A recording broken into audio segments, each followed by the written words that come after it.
खासदार राहुल गांधी यांच्या त्या वक्तव्याच्या विरोधात नाशिकमध्ये भाजप आक्रमक झाल्याचं पाहायला मिळतंय। पाहूया सविस्तर बातमी।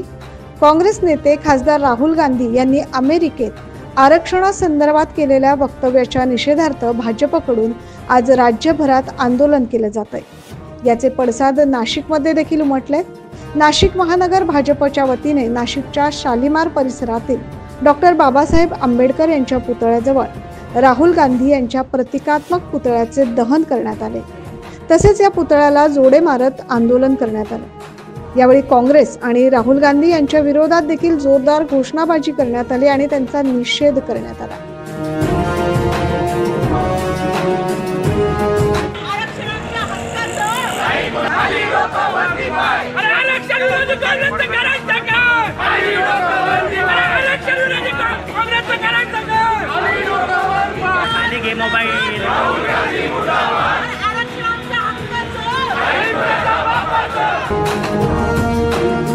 या आंदोलनासंदर्भात आमदार देवयानी फरांदे यांनी अधिक माहिती दिली आहे।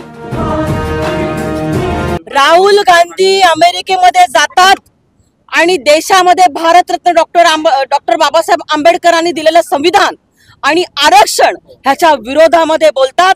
दलित शोषित वंचित घटकाची थट्टा ही काँग्रेसने अनेक वर्ष केली।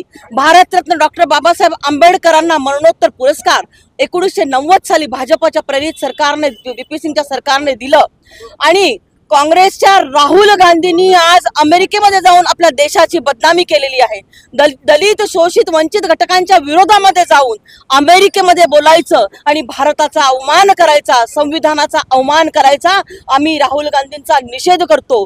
दलित शोषित वंचित घटकातील समाजाच्या कायम काँग्रेस विरोधामध्ये राहिलेली आहे आणि मग ते नेहरू असो किंवा गांधी असो, त्यांनी बाबासाहेब आंबेडकरांना देखील लोकसभेमधून पासून वंचित ठेवलेलं होतं आणि त्यामुळे आज आम्ही ह्या ठिकाणी निषेध करत आहोत राहुल गांधींचा।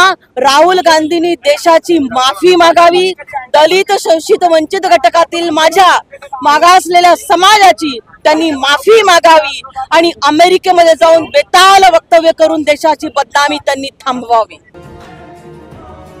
राहुल गांधींनी देशाची माफी मागावी आणि कुठल्याही समाजाच्या भावना दुखावल्या जातील असे वक्तव्य करू नये असं यावेळी सांगण्यात आलंय। या आंदोलनात भाजपचे पदाधिकारी कार्यकर्ते मोठ्या संख्येने उपस्थित होते।